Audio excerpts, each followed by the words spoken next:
City India news, महाराष्ट्रातील लोकप्रिय news channel.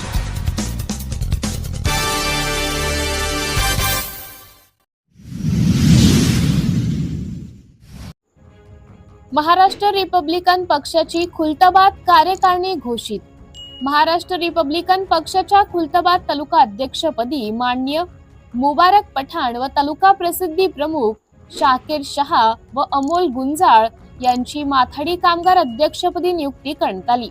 Maharashtra Republican पक्षाचे जिल्हा अध्यक्ष माननीय राहुलजी वडमारे यांच्या अध्यक्षतेखालील व खुलताबाद येथील ग्रुप ग्रामपंचायत सुलतानपूरचे सभागृहात स्वराज्य रक्षक धर्मरक्षक छत्रपती संभाजी महाराज व महामानव बोधिसत्व डॉक्टर बाबासाहेब आंबेडकर यांच्या प्रतिमेला पुष्पहार अर्पण करून कार्यक्रमाची सुरुवात करण्यात आली।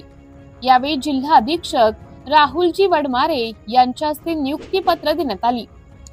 यावेळी संघटक रतन जाधव, सचिव बापूसाहेब चाबुकस्वार, हिरालाल जयस्वाल, समाजसेविका अकिला मुबारक पठाण, ज्येष्ठ नेते महेंद्र गवई, बंडू तांदळे, शिल्पाताई जाधव, पंकज कोतकर, पोपट निवृत्ती जाधव, अमोल घुसाळ, विलास महालकर, कैलास साखरे, बाबासाहेब ससाणे, प्रभाकर शहाराव, अनिल इंगळे, अमित देशमुख, मुकेश मकासरे, मनोज पगारे, विलास तायडे आदींची उपस्थिती होती। सिटी इंडिया न्यूज साठी प्रतिनिधी विक्रम वानखेडे, छत्रपती संभाजीनगर।